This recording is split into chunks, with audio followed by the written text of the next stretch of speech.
We work for the Salmon River Restoration Council. And let's see where this is. Okay, I'm just gonna have to fill in his.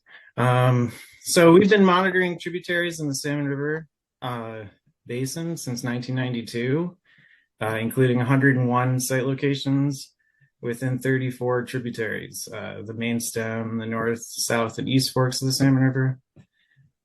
We want to thank our partners in all of this monitoring effort over the years, including the Creek Tribe and the U.S. Forest Service. So the Klamath is the second largest tributary, the Salmon River is the second largest tributary in the Klamath River, or for the Klamath River. It's a critical salmon river. It hosts all the anadromous fisheries that are present in the Klamath River system. And importantly, it's undammed. Like the rest of the Klamath Mountains and similar to a lot of watersheds throughout Northern California in general, the Salmon River has a history of land use that includes mining and timber practices, and they have heavily degraded the quality of both upslope and instream ecosystem function. The impacts from a history of extractive industry has decimated what was once an abundant fishery there.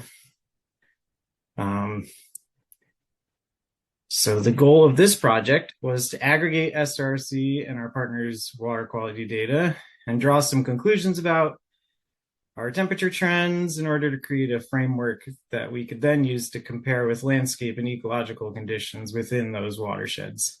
So the original request was part of an effort being made by the Klamath Meadows Partnership to calibrate a model used to identify meadows within the watershed.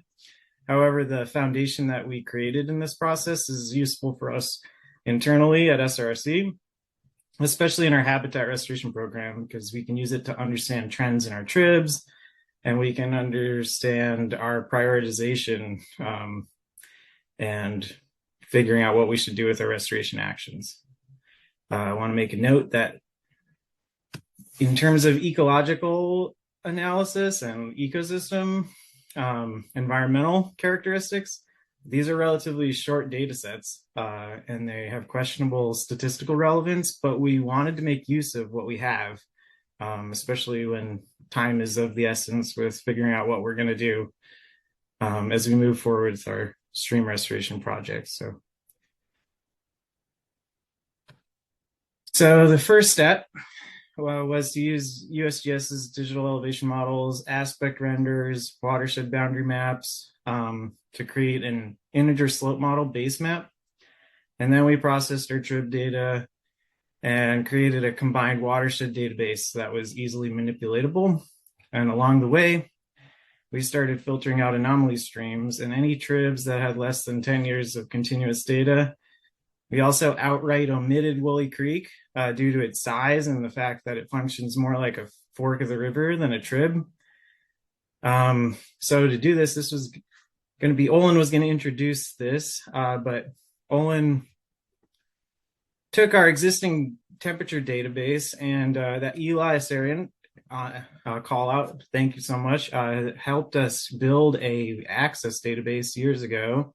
And in this context, the accessibility of it was limited. So we extracted all of that and used open source libraries and to create a web application to access all this stuff. Instead, we did it simply and using open source applications. Olin created it so that you can click on a site and a pop-up comes up and you can download the CSV for that year or aggregated data. You can go through our sites that way. And then that enabled us to make an accessible platform so we could just easily summarize our data. So this is kind of just an aside, but this will be useful into the future as well. So the first step from there was to generate an integer slope model for the watershed. And then we merged this model with general aspect information and created a combined characteristics base map. And with this map, then we could pull attributes from the same place and determine slope area percentages and overlay other important information, such as fire return interval information, severity, reflectivity, mosaics. We could do vegetation, maps, whatever really, but this was just the first step. So then lastly, we used the Irwin map and noted geology for each trib. This is important because there is a relationship between the presence of shallow basaltic aquifers and infiltration potential. So once we had some base maps, we started to organize the data, as Olin would have told you earlier, in more detail than I did. So sorry about that. Creating combined watershed files and then plotting temperature trends, including average, minimum, and maximum temperatures. These simple characteristics and trend lines represent an adverse temperature buffer factor, or the resistance of a tributary to warming trends. Then we selected tributaries that met our filter criteria and that represented a variety of landscape conditions. And we use those to build our core analysis. So we took our integer slope model and used it to tabulate watershed percentages, watershed area percentages that were consistent with alpine meadows. And the target tribs we used were Black Bear Creek, Crapo Creek, Indian Creek, Little North Fork, Matthews Creek, Nordheimer Creek, North Russian Creek, Plummer Creek, Rush Creek, and Uncle's Creek. And then with the attributes extracted from those areas, we added up the integer bands within the target slope ranges to calculate percentage of area under 30% slope, 10% slope, and the magical 14% slope associated with alpine meadows. We know that terrain with lesser slope doesn't directly indicate meadow presence, of course, but there is a relationship between slope area percentage and infiltration potential, and we wanted to capture this. So then a simple pivot table is used for each tributary to determine slopes of temperature trend lines, including average, maximum, minimum temperatures, as well as standard deviation. Standard deviation is interesting because it can help illustrate changes in temperature diversity. Here we see that the averages of average daily temperatures in Crapo Creek refined from 25 years of 15-minute logger data. Note the interesting fluctuating wave and the fairly strong linear trend with a fairly minimal slope. Crapo is a large creek and has relatively high adverse temperature buffer factors. But that line is still going up. So. Some tributaries had erratic data, especially ones that were in heavily fire-prone watersheds with lots of upslope variables like Nordheimer and Butler stood out that way too. And some tribs, despite lack of variability upslope, had notably weak temperature buffer factors like Plummer Creek. And then we put it all together and identified the best 10 and worst tributaries, worst 10 tributaries. Note that the slope of temperature trends in Indian Creek they're decreasing. This is sort of a unique watershed that hasn't seen any fire in 20 years and has extremely dense blackberry and brush cover. This shows us that ground truthing details will need to be an important part of future trib analysis because in general, direct shade plays a strong role in temperature buffering, and we don't want to be designing restoration projects based on fire exclusion conditions when we know that this ultimately will lead to increased stream temperatures when the watershed inevitably burns hotter than a watershed that was seeing regular fire. So that's an important note. And we combined all of this information with our area slope percentages into a master parameter chart that included aspect, the station name, average temperature, maximum temperature, minimum temperature, total averages, average slopes, percentage of the area for the critical slopes, and geology notes. And we start to get some trends emerging from this. And here we can see the trends of the 5 best and 5 worst tributaries combined with all the north facing and all the south facing tributaries to compare temperature buffer factors. A big bar here is a steep upward slope or a weak buffer factor, whereas a short bar represents a strong buffer factor. So surprisingly to me, north-facing creeks have a weaker temperature buffer factor when compared to south-facing creeks, with the exception of outright maximum temperatures. This is likely because maximum temperature is influenced more by solar forcing. However, average and minimum temperature trends are more important indicators of buffer strength because they represent vastly larger amounts of time. Like summer cooling trends require more than just a cloudy afternoon. And smoke-related downward temperature trends exist, of course, but they were fairly small for tributaries when compared to the effects in the river, which is interesting. Wildfire in a tributary in general almost always led to an increase in stream temperatures, with the anecdotal observation that fall temperatures in the following year seem to be lower post-fire. However, these observations include so many variables that it's impossible to draw concrete conclusions about their cause and effect, but we did notice that it was common. So slope or infiltration potential also seems to be related to temperature buffer factor. Here we can see that tributaries with higher temperature buffer factors also have less steep terrain, which may be obvious, but this provides a pretty good starting point to understanding the influence of meadows restoration and increasing infiltration potential on tributary water quality. So in conclusion, south-facing watersheds tend to have stronger temperature buffers than north-facing tribs, with the exception of maximum temperatures. And also the infiltration potential of a watershed is related to the trib's ability to buffer against increasing temperature trends. In addition to big picture trends information, this analysis is particularly useful for me and the rest of SRC to understand what the temperature trends are in a specific tributary, especially as we continue our stream enhancement and fish passage work. And I want to point out as a reminder that this was all supposed to be just a foundation for a much bigger analysis. But before we'd really gotten started, we got Dosched for doing radical and wasteful work, and the funding for this was cut. So despite this, I think that the basic analysis work we did is useful and provides a good basis for future analysis.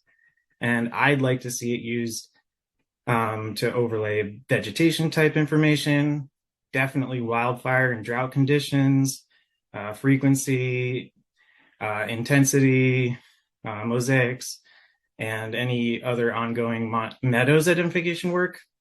And so with that, are there any questions?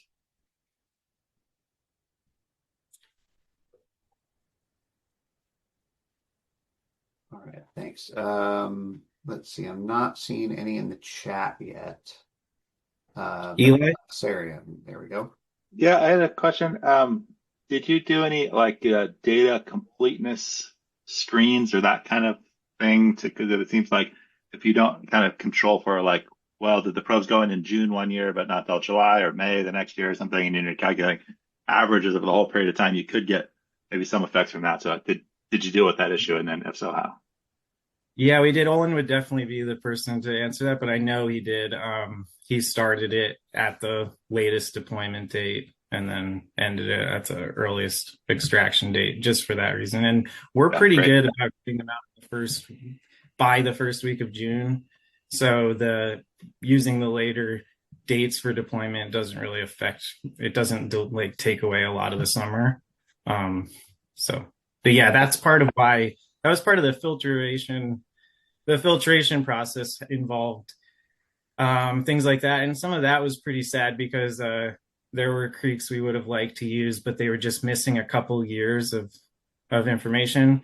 And so it wasn't that 10 years continuous wasn't in there. And once we'd set it as a parameter, we just wanted to stick to it. So I think that, with further analysis, I think that was good. We chose the 5 best and the 5 worst we chose really are representative. And they represent both north and south aspect creeks. They represent what's cool in the future is they also represent like mid-sized creeks. So we could scale this and look into bigger creeks and smaller creeks. We omitted the giant creeks, of course. But yeah, we did do our best to try and make it useful. Because originally the plan was to just determine some basic understanding of what the trends were like and then use this. It was all about the map for us, was making the base map that then we could look at like fire recurrence intervals in a creek and see how that affected temperature over time. And that part of the analysis never really came to fruition. So Yeah, thanks. Oh, and is that online database? Is that like publicly accessible so that anyone it will can go be on our look at? website. We're in the process of installing a new server at SRC, and part of that will be we'll be able to host a lot more things. Olin says not yet, but soon. So. Yeah, great. All right. One question from the chat. Have you compared these results with the Lost Meadows model created by Karen Pope and Adam Cummings? Yeah, so that's where this all started. When the Lost Meadows model was trying to be applied in the Klamath, it was pretty inaccurate. And so the Klamath Meadows Partnership started sending people to do on-the-ground identification of meadows and try and calibrate that. That's the one I was talking about when I said that they're working to calibrate a model for our region. It basically is that Sierra's Lost Meadows project model. And I got to play with, I have that, and I was playing with it a lot. And it was really interesting how bad it was at just identifying meadows in our area, considering how accurate it is in other places. So that's going to be a interesting thing moving forward once SRC and the tribe and NICWIC and the Forest Service, it's a whole bunch of people involved in getting people on the ground to identify meadows conditions. And I think that is going to be really powerful for us in our restoration work too, especially as we lose our snowpack. And the implications it means, like what it implies for our future restoration is really, really promising. So check out their work as it all comes out too, the Klamath Meadows Partnership. Good plug there. Besides, potentially, having the results here potentially influence, restoration projects, do you know if there's any approaches you might take differently to monitoring in terms of monitoring in different locations or for, new parameters or just try to get new insights? Yeah, I think the big one, and I actually really expected it to be a question, but it'll be my question, which is, I think that a lot of us that are on the ground when we're looking at summer refugia, especially, we're looking at those north-facing large creeks. And what we showed strongly and consistently is that it's actually the south-facing creeks that have higher buffer, which I think is really counterintuitive to all of us. And so I looked into that and I was wondering if it was just I chose bad creeks or if they had anomalies. And I found, I closed my share screen, but in my first, I made it the first, here, I'll share it one more time. And we can go down to, in my citations, these folks, they found the same thing when they were analyzing their creeks, and they started digging into soil properties and what led to water retention in a basin. And they had come up with the same thing. Okay, south-facing creeks are better at maintaining temperatures and facing climate change, even though they have more solar forcing. And it all comes down to carbon. So there's more life on the south-facing slopes. There's more vegetation. It tends to be denser. It leads to a much higher carbon content in the soil. And that actually can offset the fact that it's in the sun. So we still see like the north facing slopes have that maximum temperature buffer. But for the rest of the time, it's more important what the soil content is, I think. And so we have been, I've been surprised by that, and I wasn't expecting to find anyone else explain it. And so I was surprised to find other people saying that they find the same thing. I don't know. Like I said, as we said at the very beginning, it's important to note that this is like a relatively small data set, and it has a ton of variables, and like drawing conclusions of it, we can, as scientists, would be hesitant to like, draw outright conclusions from it, but it's what we got, and we've got to look at it and figure out. So yeah, I think moving forward, I think we won't write out our south facing creeks, especially those big ones, or ones that have already noted presence of salmonids. Like Crapo Creek is like has a fish barrier, but like the mouth of it is always full of salmonids, and maybe keeping its temperature as low as possible becomes a priority of ours, or something like that. And so, and also I'd like to apply a lot of this stuff to Woolly Creek kind of separately, and analyze like what fire, especially fire recurrence, does to the water quality in Woolly Creek, as we've had these big fires up in the mountains there, up in the marbles. So I think that there's a lot of future to like where this could send us. And yeah, I think it will, for me personally, I think it will, it does change how I look at where our restoration values are. I think it's nice to not just write off our south facing creeks. Great. Well, thank you so much for the presentation. It's definitely good to see temperature looked at in different ways in terms of the analysis. So I really appreciate that.